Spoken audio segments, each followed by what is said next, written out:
Welcome to the Fully Charged Show podcast. Well, Fully Charged Live has come and gone, but we promised our amazing, wonderful podcast listeners and Fully Charged viewers that all the talks will become available for all of you to listen to you on your favourite podcast player and also on our second YouTube channel, Fully Charged Regen. So we kick off this series with our keynote that happened on Friday morning with an amazing man who works for Rivian. So please welcome onto the stage Ben Anstey.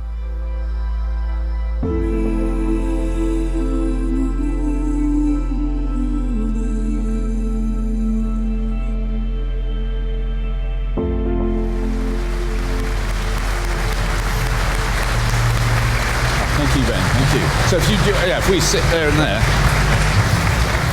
Excellent. Wow. I felt a bit like doing an Apple keynote then. So they say, please welcome Ben Anstey. Ben, hi! But we should all walk faster with really weird trainers, which is what they do. So, Ben, just briefly, your personal history in this field of the automotive field is quite, I'm impressed of what you did. But what were you doing before Rivian? I spent just under 8 years at McLaren Automotive, where I was... by the time I left, head of vehicle electronics, so I was responsible for all the electrical systems on all of the McLaren vehicles. I was privileged to join before the launch of their very first car, which meant in a very compressed time we did nearly 15 launches, and we continued in the background to develop multiple cars. So that kind of really got me to understand a lot about the challenges of launching a vehicle and what it takes to really put a good product into market, because it's not easy. It really isn't an easy thing to do as a company. I think, we've seen that with multiple sort of launches of new electric vehicle companies. I mean, Lucid and Faraday Future. I just want to quickly mention there are some Faraday Past T-shirts on sale. Okay, they're really exclusive, just so you know.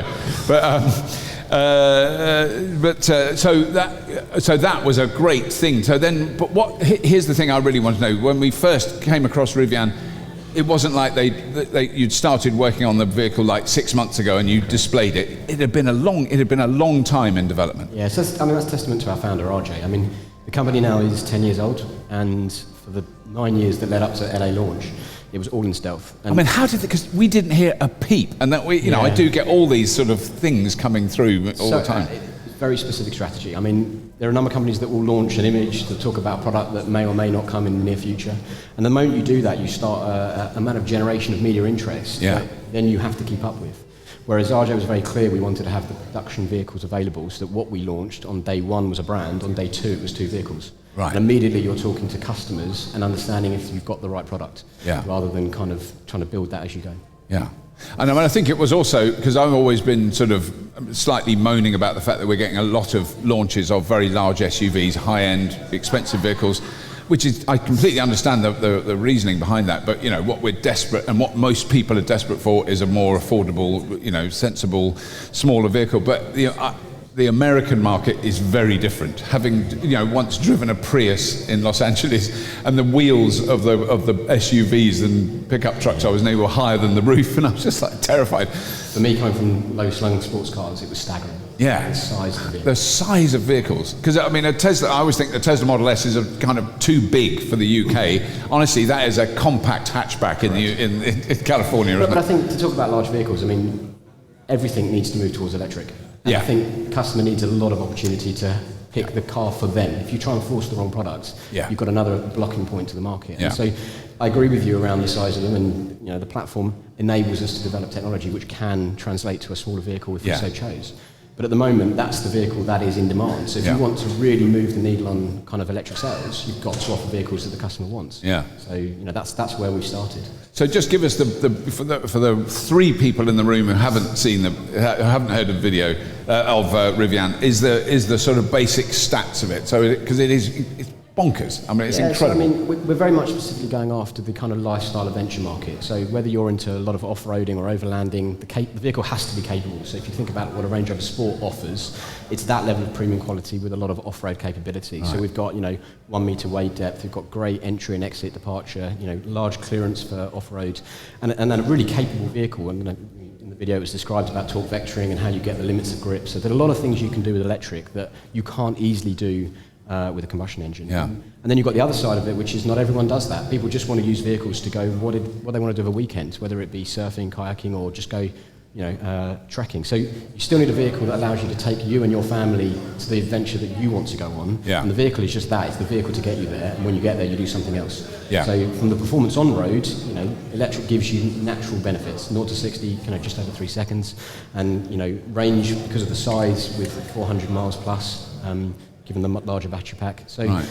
it can be staggering performance whilst also not compromising on the vehicle design or the vehicle experience.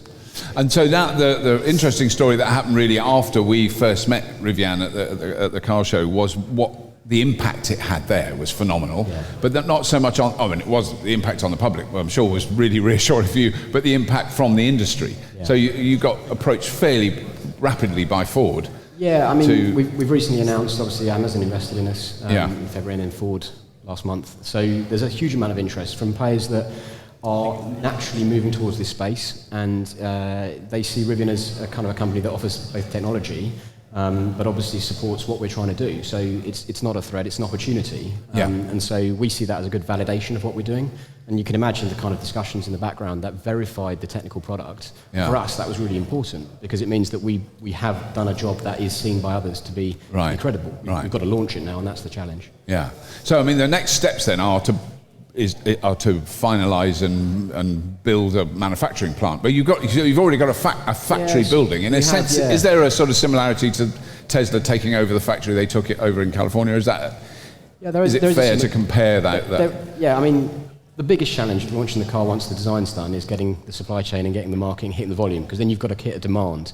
Yeah. And without a factory, this is where a lot of the startups, they underestimate that, struggle to then deploy what is your great product. Like the Tesla analogy, obviously we purchased a plant, ex-Mitsubishi plant. It's a phenomenal asset for us, and that is now currently being readied for production next year. And it's that will enable us to actually get the cars to market, not just the media, the support, the design. It's a whole suite of things we have to achieve. Because it must be, I can't even imagine how you start doing it. I mean, it's such a big project. You're really going from scratch, but the advantage you have is the lack of legacy. You don't have a petrol engine manufacturing plant that you've got. I mean, that was one of the, I'm sure some of you heard that news, very sad news about the Ford plant in Wales, which is closing down. I just got to mention this because I heard one of the trade union representatives of the workers there, because I think it's about 1,500 jobs going, and he said it's a shame that Ford didn't invest in manufacturing electric motors a few years ago. And you think that is incredible that thought has occurred and that those workers are going, well, we're making engines no one wants. Why aren't we making electric motors? Which I'm sure Ford will do at some point, but it's heartbreaking the impact on the existing business model of car manufacturers is pretty intense. Talk about legacy. I mean, you build a platform with the intention of, through change, to have a life of 10 plus years. You sweat that asset, that design, that capex, and unfortunately you're at the midpoint now where most of these lines haven't finished nurturing or developing what they were intended. And so the problem is, how do you switch the technology? It makes sense when we talk about it, but actually it's a massive business decision. Huge business. You're managing a complete complex supply chain. I mean, in fact, I said to a Ford representative, a management guy, when I went to a Ford event in Amsterdam, and I said, it must be really hard when you've got 10,000 people making petrol and diesel engines, and he just said, it's 15,000, so it's even bigger, it's actually bigger. I just said 10,000 out the top of my head, assuming it was big. But then so the advantage then, I think the interesting thing, particularly for what you're doing, is the longer term picture. So because there's a lot of interest from Amazon, wasn't necessarily that Amazon wanted to buy 400 Rivian SUVs, but they're interested in the core technology for presumably other vehicles, for delivery systems. Yeah, so I mean, one of the key differentiators to traditional OEM is that they rely heavily on the supply base. And if you look at Tesla, you look at Rivian, and most of the startups, to be fair, they're seeded in the West Coast approach, and therefore you naturally hire and develop in-house skills. So we're developing in-house the enablers for the products of the future. Right. We're not buying that asset in. Yeah. So what that means is that whether it's a car you're selling today or whether it's a technology platform to another car company, actually what you've got is the knowledge to kind of transcend the ownership experience. Right. And you move towards mobility as a service, so joint sharing ownership or even vehicles that are used for a completely different purpose. Yeah. That's the technology that underpins it. So if you've got a Amazon delivery van that does 0 to 60 in 3 seconds, you're going to get your parcel just that much, Your Amazon Prime is going to be really like... Yeah, in the centre of London, I think that... In the centre of London, it's really never the problem. But then, I'm really excited to actually see the vehicle. So certainly a question that people will want to know here is how long after the end of 2020 when you finally, I'm assuming everything goes extremely smoothly, there's no hiccups, but you start manufacturing them in late 2020, how long before we get right-hand drive ones over here? Yeah, it's a great question. I mean, one of the things we have to not do is overcommit and then undersupply. And so we've got a very clear strategy of the markets, leading with North America. It's designed to be a global market, so there is the right-hand drive equivalent fully validated, and so that will mean that at the right time we will introduce it in the UK, but it will still be built in the US and it will be imported in. And so I would expect, it will be in the year that follows or the very short period after, because that's part of the rollout strategy, subject to growing that supply chain on time. Yeah. And then the other one is, because we get asked this all the time, and I'm sure many of you here are aware of it, is about towing. I get about 5 tweets a day going, once there's an electric vehicle that can tow my, ship, then call me. I'll remember that, and I will call you. No, but I mean, the Rivian is definitely a towing capable vehicle. I mean, if you want to go up against the F-150, and there's many reasons why you buy an F-150, some for kind of like you want to have it, some because it's utilitarian. You have to be able to tow, otherwise you're not credible. And we can tow just under 5 tons, so 11,000 pounds. But again, as it was said on the video, it comes down to how much infrastructure do you want for the loads of maximum tow that you carry around all the time. With electric vehicles, it's preservation of energy, so you have to pick a limit. And quite frankly, 5 tons is a significant amount of towing capacity. Yeah. But there will be an impact on range, but it depends what you're towing. Yeah. Because actually, once you're moving, rolling inertial energy is not the problem. It's going to be your drag that you add, if it's a caravan or if it's a small element. But it can tow. I mean, there's nothing stopping it. Right. And then, so have you done things like, because that's one of the things we've been hearing a lot about is buying battery capacity. I mean, it's making sure that you have access to, because that seems to be the big challenge at the moment for the big OEMs, is making sure they've got enough batteries. Hyundai being a really good example, I think it's an excuse why there aren't 10,000 Konas outside in the car park for people to test drive.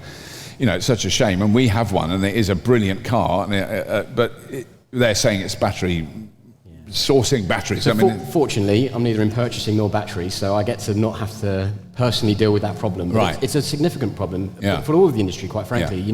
You're moving at such a rate where the quantity of cells in a car is significant. It's not one engine, it's thousands of cells. Yeah. So it's a real difficulty, and you can learn from all of the manufacturers who've previously challenged themselves. So Tesla's approach to build in-house, and therefore cell supply is the bottleneck. So whilst I can't obviously give a very detailed answer on that, rest assured it's one of the key enablers to ensuring supply chain, which enables us to build, in addition to having a product that people want to buy. Right. It's probably the biggest risk or opportunity if you get it right. And have you driven a Rivian? Yeah. And is it fun? Yeah. but electric vehicles are always going to be fun. Yeah. There's a lot of performance benefits on an electric vehicle. So from that standpoint, you naturally get an exhilarated driving experience, but actually it's more than that. Because it's designed to be a vehicle that you take places, and therefore you quickly get used to the electric, the one pedal driving strategy. And it's, you have to not change your driving style, but you get very quickly used to the fact that, the brakes are there very much for emergency stops, and the wear and tear on those commodity parts is just completely different. Yeah. It's not the same challenge. And what about, because there's the other things that are sort of developing so rapidly, which you've got a kind of a good head start on, but things like vehicles, because if you've got, I don't know what's the biggest battery capacity you can have in a Rivian? It's huge. 180 kilowatts. 180 kilowatts. So having at your home, in your beautiful home in Oregon, a vehicle to grid system, that is a lot of electricity. That'll run your house for about a month. Yeah, well, interesting. I mean, if you think about a main house with AC running in the States, it's about 5 kilowatts. You've got 3 days of usage there parked on your drive in the event of outage. You're talking about a substantial amount of off-grid energy that is available to you, either as stored energy for driving or stored energy for other purposes. I mean, we recently showed the accessories, like the kitchen that comes out. Yes. It's got a full inductive burner on the side, because we can use that big tunnel of space, we can add on the modular features, but you can actually cook off the back of the battery. Right. Because it's got that much power to last you. So so it is built to have that kind of absolutely two-way capability. I mean, I think I appreciate the point on large vehicles and the usability of them, but while the technology is where it is, if you want to really overcome range anxiety and you want to really produce a vehicle that doesn't have to work as hard in each cell, larger packs are very much solving a lot of those problems. But once you've got all that power, there's so much more you can do with it, because you're not worried about the 10 miles it drops off of your 60-mile range. You can actually deliver true electric features that wouldn't normally be available to you on a vehicle. Because it must be such an exciting time for you as an automotive engineer to go from, I'm sure it wasn't dull and pedestrian working at McLaren. I mean, I've been around that fact. It is the most extraordinary place. Yeah. So that was a pretty exciting thing to do anyway. But then the extra sides to this, it kind of in many ways goes beyond just the car. I mean, in traditional terms. I've got my own personal reasons. I mean, for me, I'm privileged to have worked at McLaren and been involved in what I did, but with the skill set that I've got and the desire to move towards an electric future, McLaren isn't the right vehicle for that for me. Yeah. It has a very attribute-driven performance, whereas Rivian is almost the same culture and the same kind of ability to have an influence, but doing it in a way that's driving it very much towards the next generation of vehicles. Yeah. And so it's like for like, and it's a great place to work. We've got this really exciting thing now, ladies and gentlemen, because I want to open up questions, because I'm sure you've got questions for Ben, but what is really exciting this year, last year we were running around with microphones. That is a microphone, and I can throw it at you. So if you've got a question, all you have to do is you speak into that. Is it on at the moment? Oh, but it's feeding back because I'm here. But anyway, there you go. So it's like that. You talk like that and you can hear me. So cool, isn't it? I couldn't believe we had this. So do you want to have it right at the back? Do you know how bad? Do you know how bad I am? How bad I am at throwing? This is a very frightening first test. Woo! Cannot believe I did that. So can you hear me? Yeah, but hold it quite close. Okay. Yeah, that's good. My name's Paul. Thank you for this. Very, very interesting. My question is, you're mentioning about battery storage, and my concern is the access to rare earths to actually build all these batteries, and Chinese seem to have a bit of a stranglehold over that. So do you have a concern about that? I mean, yes, in one sense. I think the key thing we've got to think about, in my opinion, is that we're moving away from combustion local to electric supply, energy supply electrically converted to motors. Once you make that shift to electric motors, the source of the energy is the next challenge. Whether it be future battery technologies, whether it be more efficient battery technologies, or whether it be a completely different conversion of energy, but to electricity. And I think we've first got to crack the first thing, which is acceptance of electric vehicles. And then I don't disagree with the concern, but I think you need to then look at the technology. I think the other thing I quickly want to mention, because it's very relevant to your point, is we have, I'm afraid I can't remember his name right now, but a wonderful man who I've met from Benchmark Mineral Intelligence, which is a city analyst firm who talk about materials that go into, they've got a very specific electric vehicle and battery section, and they have a very different take. So the general accepted opinion, is particularly in the media, is we're going to run out, there isn't enough, the impact on the environment is going to be terrible, blah, blah, blah, which is, all things we should be concerned about. But I can't give the exact quote of their geologist who's opened the conference I attended at, because it had a rude word in it, but he said the first thing I want to say is we're not going to run out of beep lithium. And so I think that was a very important point, that it's not quite as straightforward as there are a lot of problems in it, but it isn't that we haven't got the materials, it's how we extract them. I mean, there's enough lithium to make 2 billion electric, not million, billion electric cars. But as he pointed out, there's not enough. He then did a list of all the other metals that there isn't enough of to make, and also the world can't take 2 billion cars. Doesn't matter what it is, there's not enough roads. So we've got to change the way we talk about them, exactly as you mentioned, car sharing, it is a boring statistic, but it's the one accurate statistic that's never changed in all the time I've been doing this. Is 90% of the time, 90% of cars aren't in use. They're just sitting on your drive. But even that, I think things are changing. Rivian has 7 offices, and I work from the UK, but I can remotely work. So quite frankly, you're not travelling the distances you used to travel. Yeah. So your actual need to move is changing. Yes. And therefore the number of vehicles to support today's standards is different to the ones they need to support in the future. So mobility is changing, whether you own or share. You also don't go as far. And if you do, you'd use a different form of transport. Yeah. Has anybody else got a... foot shorter. Talk really closer. And a foot narrower than what you're producing. I couldn't park it anywhere. On a conscious road in the UK, it was all over the place. It's too big. So I think... Are you making narrow? Yeah, so... I'll delicately answer that question. Your point's valid. I mean, having spent a lot of time in America and obviously living in the UK, I fully see the difference in the size of our vehicles. The reality is that we're making a global brand. You don't overnight make a global brand. And if you only make a vehicle for the American market, then you're never going to be accepted anywhere else. So we have to solve all of those problems. The reality, as I said before, is it's a technology company where today that vehicle may have those challenges. And if it's not for you or for individuals, then that just means today that vehicle is too large. But there's nothing stopping that technology being reduced in package in a future roadmap, if you see what I mean. And so I absolutely hope we do. As a UK consumer, I want to own a Rivian vehicle, but I want to make sure it's the right vehicle for my need, and the R1T and the R1S can do that for you if you want that utilitarian size and vehicle. In short, the charging is, just as a kind of a rough rule of thumb, in half an hour you can add 200 miles. So it's less about it's delivery of power. Now that's on the fastest kind of DC to DC charge. If you go back to a standard level 2 home charger, then even from empty on the mega pack, you're talking an overnight type charge cycle. It's all about the ability to heat and cool the cells during charging. It becomes a limitation of energy movement more than anything. The cars, will be intended to have, a very connected infrastructure. And, we'll be revealing a lot more on that later as part of what we kind of talk about. And clearly autonomy is nothing linked to electrical. All cars can be autonomous. But as you start to think about ride sharing and the things I talked about we're doing in-house, if we didn't have a strategy for levels of autonomy beyond what you find in a Tesla, then it would be very difficult for us to then offer services such as shared mobility. So you've got to solve all those problems in a package that then it effectively allows us to then share keys and to effectively have vehicles that can move around and give you that experience. So watch this space. I imagine it will be very competitive. I mean, can you do? You can charge it above 50 kilowatts is input. I mean, or can you not yet? Well, it's the 400 volt, 400 amp chargers. So that's the kind of the standard CCS. Common charge standard, so it would accept the standard fast charge DC to DC. Right.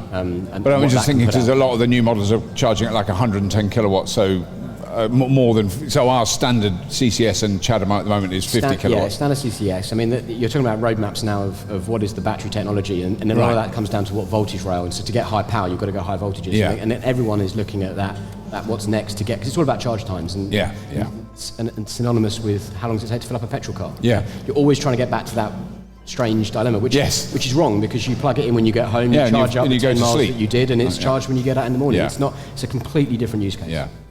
So, wonderful vehicle. Many of us obviously are interested in a smaller one, but I should say that I'm staying here in a camper van, which is a diesel, because I can't do anything better. And it seems to me that the kind of power management and so on you've got on these vehicles would be great if you actually went to the other direction of the bigger, you could sleep. We talk about the skateboard. I mean, the skateboard it's not as clean cut as it sounds. Every vehicle is integrated heavily, but the skateboard, if you think of powertrain, thermal, and charging strategy, then actually that lends itself to any number of designs. The question is who wants to develop those vehicles, and that's where the technology side comes in. And there are many vehicles you can make that once you've got a cabin on top of a moving skateboard, then the vehicle's type is up to the OEM, really. Well, thank you so much, Ben. I mean, that's brilliant. Please give Ben a huge round of applause. Thank you.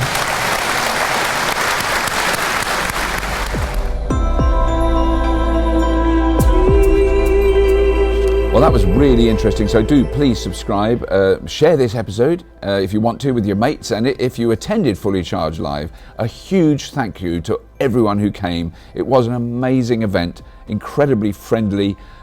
People were just so lovely. A lot of people commented that the atmosphere was just absolutely amazing. Over 10,000 people attended over the weekend, and we are really blown away by the support. So please do subscribe to this podcast, and as always, if you have been, thank you for listening.